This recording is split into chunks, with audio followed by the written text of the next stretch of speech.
देवी कहती है, वो देवता कहता है।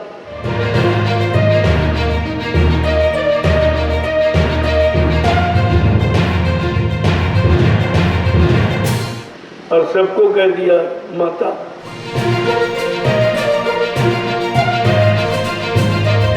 पूजा भी करते रहे, शराब भी पीते रहे, झूठ बोलते रहे, व्यभिचार करते रहे, चोरी करते रहे, छीना झपटी यानी बेईमानी, ये सब बात।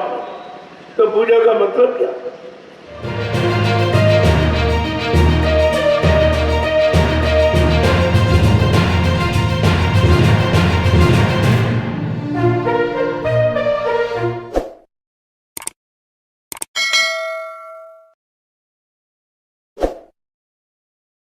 पूजा पाठ करते करते और आज भी करते हो, लेकिन जिसकी पूजा की बात तो मिला ही नहीं, वो देवी कहती है, वो देवता कहता है।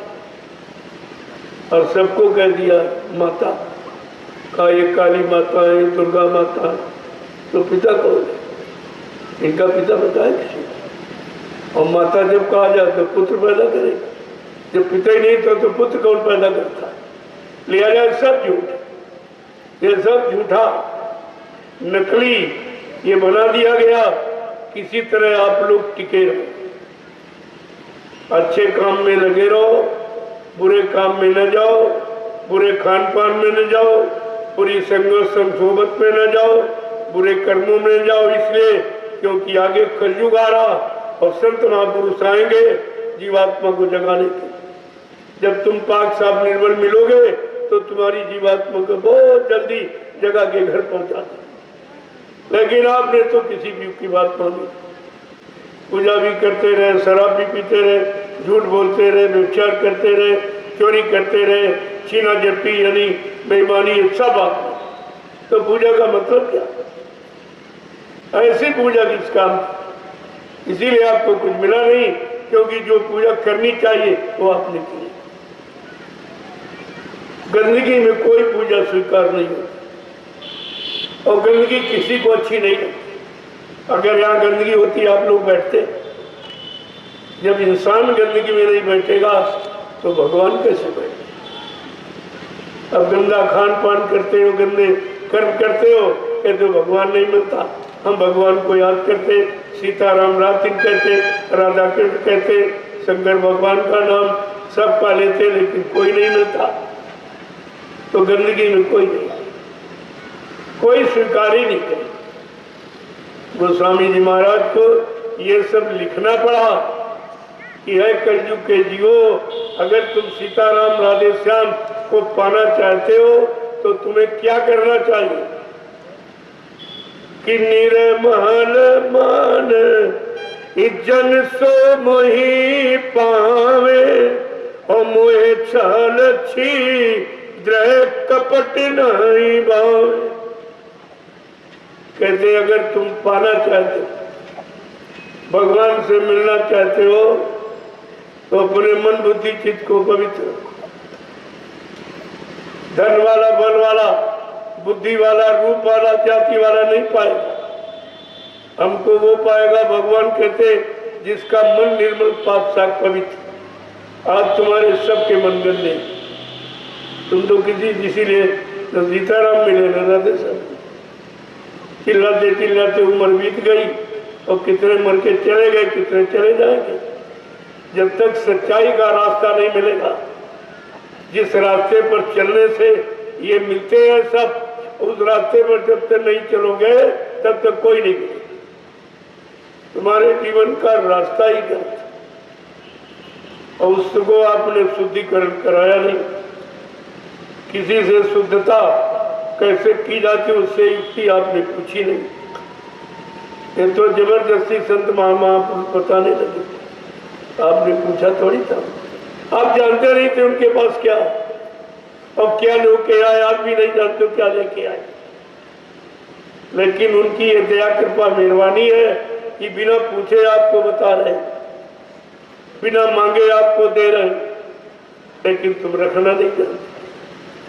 एक तो आपको लेना नहीं मालूम, अगर वो दया करके दे दे तो तुम रखना भी नहीं जानते। कितने लोगों ने रखा? मथुरा में 45 करोड़ जीवों को नामदान दिया गया कितने लोगों ने रखा?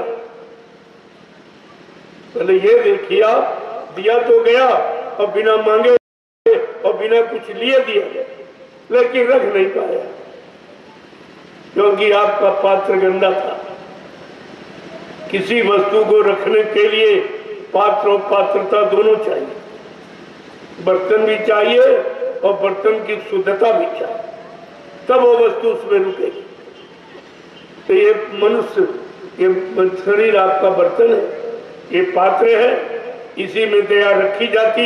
लेकिन जब पात्र को आपने गंदा कर दिया, तभी आपसे कहा भैया शाकाहारी हो जाओ, इस पात्र को शुद्ध कर लो।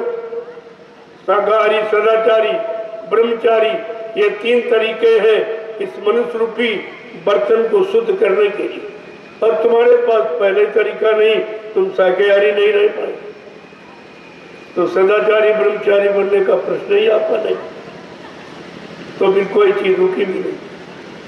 60 वर्ष आपको दिया गया, एक दिन नहीं, 60 वर्ष। मथुरा में 10 जुलाई 1952 से 2012, ये 60 वर्ष का समय आपको सुनाने में, समझाने में और आपको देने में लगाया गया, लेकिन तुम्हारे पास कुछ नहीं था, कुछ भी नहीं। एक भी चीज आपने गुरु की नहीं ले पाई। अब रोते चिल्लाते घूम रहे, तुम्हारी है कोई सुनने वाला? इन लोगों ने इतना झूठा प्रचार ही कर दिया। पहले आपको परेशानी तकलीफ होती थी तो बाबा जी को याद करते थे कि गुरु महाराज दया करो। अब तुम किसको याद करो? क्योंकि इन लोगों ने प्रचार कर दिया बाबा जी मर गए, चले गए। अरे जिंदा काम करता है कि मुर्दा? अब कौन तुम्हारे काम करे? तुमने अपना कितना बड़ा नुकसान इन चोरों की बात सुनकर, इन लुटेरों की, इन स्वार्थी लोभी लालचियों की बात सुनकर तुमने अपना कितना नुकसान किया। क्या भगवान ने तुमको बुद्धि नहीं दी थी? क्या तुमने मथुरा में बाबा जी का सत्संग नहीं सुना था? कहां चला गया? जब तुम सब भूल गए, उन्होंने उसका फायदा उठा लिया और आज भी उसी का फायदा उठा रहे। अगर तुम गुरु वचनों को याद रखते तो मैं दावे के साथ कहता हूं, तुमको इस दुनिया में कोई भी ठगने वाला, बहकाने वाला नहीं था जो गुरु से हटा देता। लेकिन तुम्हारी बात कोई बचे नहीं और अब भी तुम्हारी समझ में नहीं आ। ये दोबारा आपको एक बार फिर मौका दे रहा, ये दोबारा मौका आपको मिल रहा। ये अगर भूल गए तो फिर से याद कर लो गुरु वचनों को। और बिना गुरु वचन के कोई बच नहीं सकता, न कोई बचा सकता। इस भवसागर से कोई निकालने वाला आपको नहीं है। इसीलिए गोस्वामी जी महाराज को रामचरित मानस में लिख के बताना पड़ा। क्या लिखा उन्होंने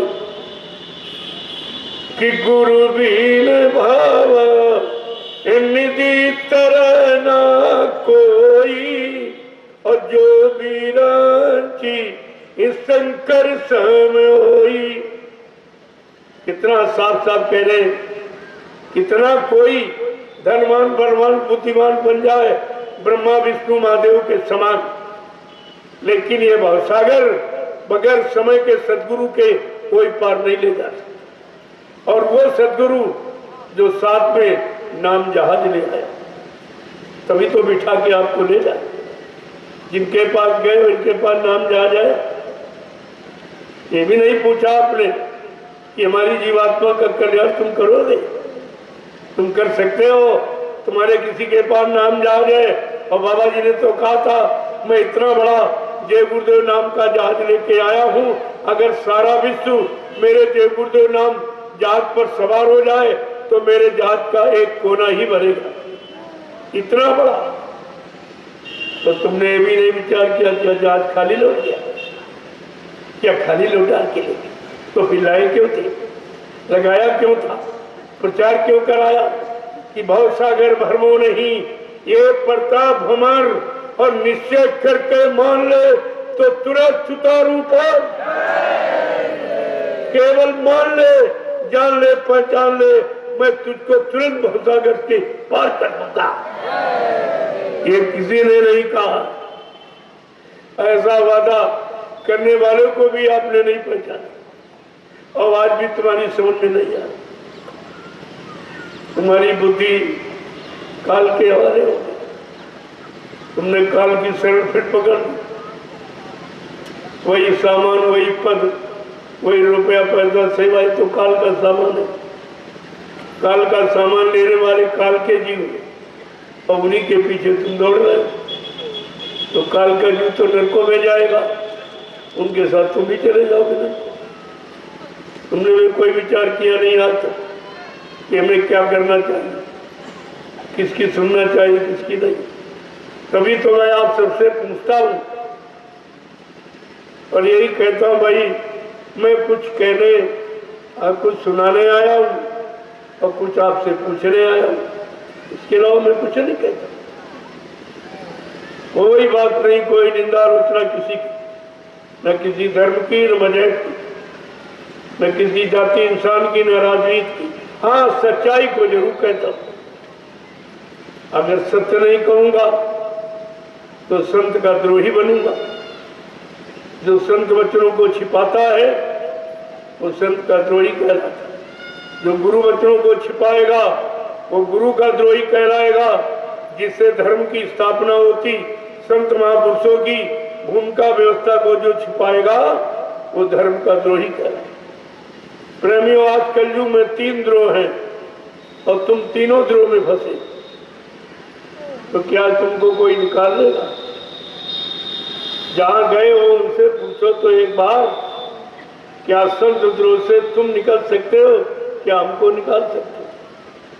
जब वो खुद ही फंस गए संत द्रोह में, संत का अपमान करने लगे, संत को कह दिया मर के चले गए, जबकि संत महापुरुष कभी मरते थे। चोला बदल लेते हैं समय समय, जब उनका काम हो जाता तब, बीच में नहीं। अभी तो काम कुछ हुआ ही नहीं। तो बाबा जी ने आपसे वादा किया है, क्या वो वादे पूरे हो गए? फिर आप कैसे कह रहे? और ऐसे वादे ठोंक के कहे, कहा मैं परिवर्तन करने आया हूं, परिवर्तन करके ही जाऊंगा।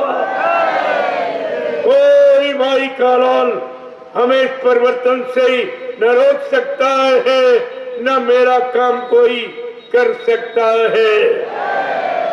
फिर आप ये सब वचन भूल कैसे? क्या गुरु झूठ बोलते थे? क्या झूठ बोल के चले गए? क्या तुम्हारे पास कोई प्रमाण है कि संत महात्मा झूठ बोलते? उनके बारे में तो स्पष्ट लिखा है कि संत वचन पलटत नहीं, पलट जात ब्रह्मांड।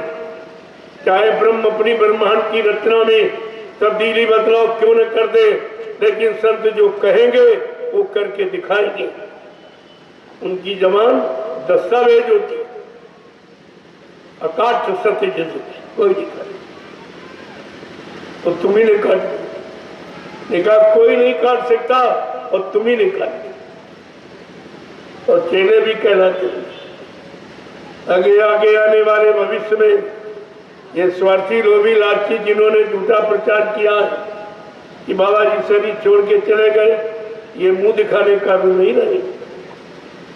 और ये कभी अपने आप को बाबा जय गुरुदेव जी महाराज का शिष्य भी नहीं कहला सकते। शिष्य कहलाने का अधिकार इनको इन्होंने खत्म कर दिया। जब शिष्य कहलाने का अधिकार इनका नहीं, तो ये गुरु बनने का अधिकार कैसे बता रहा? ये तो बिल्कुल झूठ है। आपको समझना चाहिए, जब ये शिष्य नहीं बन पाया, अपने गुरु की महिमा कायम नहीं कर पाया, अपनी गुरु की मान्यता और सत्यता वचनों की नहीं दर्शा पाया और गुरु पर विश्वास नहीं कर पाया, तो अपने आप कोई गुरु कह रहा? तो आपको समझना चाहिए। लेकिन तुम्हारी भी समझ में कुछ नहीं। अगर ये अभियान न चलाया गया जीवित वाला, तो तुम सब उसी मुर्दे में खड़े थे। कोई इधर टिकने वाला नहीं था। लेकिन संत अपना बीज कभी निर्बीज नहीं होने देते। संत बीज बिन से नहीं, आए पड़े जो झोल और कंचन यदि विष्टा गिरे घटे न ताको मोल। अगर सोना को नाली में डाल दो, धो के ले जाओ, क्या कीमत कम हो जाएगी? संत बीज नीच घर उपजे तो संत का संत। इतनी बड़ी महिमा है, तो तुमने अपने गुरु की सारी महिमा खो दी, संत नाम की सारी महिमा आपने खो दी। इन लोगों ने तो जुर्म किया ही है, लेकिन तुम्हारा भी कम नहीं जो सहयोग दे रहे। चोर के साथ रहने वाला चोर ही माना जाता है। जो सजा चोर को, वही सजा चोर के साथ रहने वाले। तो आप भी तो सजा के पात्र हो। गुरुद्रोही की लिस्ट में आपका भी तो नाम, आप भी तो वही कह रहे हो जो उन्होंने कहा, तुमने उसको मान लिया, तो तुम भी तो वही हो गए। तुम क्या दूसरे हो? ये तो दयालु है, ये दोबारा आपको फिर ये मौका देगा कि चलो भूल गए, फिर से याद कर लो, एक बार फिर इनको मौका दे दो, क्योंकि मानव जीवन बार बार मिलेगा नहीं। जीवात्माओं को ये अवसर जो मनुष्य शरीर में मिला है, अन्य किसी शरीर में नहीं मिलेगा।